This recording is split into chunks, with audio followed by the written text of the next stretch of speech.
The moment you are old enough to take the wheel, responsibility lies with you. What is more, I cannot criticise my parents for hoping that I would never experience poverty. They had been poor themselves, and I have since been poor, and I quite agree with them that it is not an ennobling experience.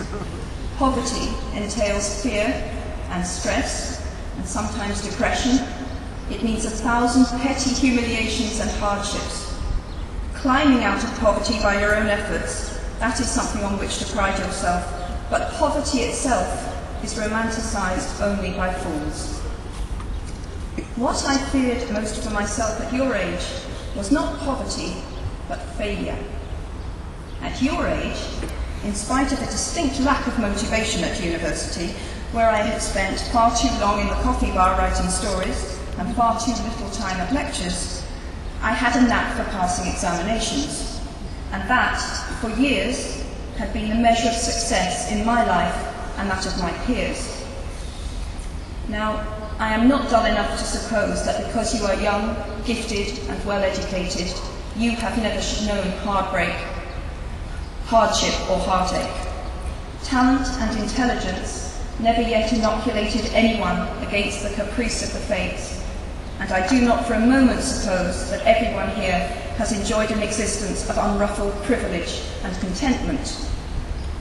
However, the fact that you are graduating from Harvard suggests that you are not very well acquainted with failure. You might be driven by a fear of failure quite as much as a desire for success. Indeed, your conception of failure might not be too far removed from the average person's idea of success. So high have you already flown. Ultimately, we all have to decide for ourselves what constitutes failure. But the world is quite eager to give you a set of criteria if you let it. So I think it fair to say that by any conventional measure, a mere 7 years after my graduation day, I had failed on an epic scale. An exceptionally short-lived marriage had imploded, and I was jobless, a lone parent, and as poor as it is possible to be in modern Britain without being homeless. The fears that my parents had had for me and that I had had for myself had both come to pass, and by every usual standard, I was the biggest failure I knew. Now, I'm not going to stand here and tell you that failure is fun. That period of my life was a dark one, and I had no idea that there was going to be what the press has since represented as a kind of fairy tale resolution. I had no idea then how far the tunnel extended, and for a long time, any light at the end of it was a hope rather than a reality. So why do I talk about the benefits of failure? Simply because failure meant a stripping away of the inessential. I stopped pretending to myself that I was anything other than what I was, and began to direct all my energy into finishing the only work that mattered to me. Had I really succeeded at anything else, I might never have found the determination to succeed in the one arena where I believed I truly belonged.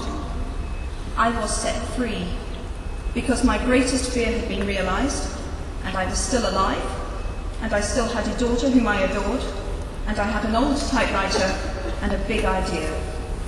And so rock bottom became the solid foundation on which I rebuilt my life.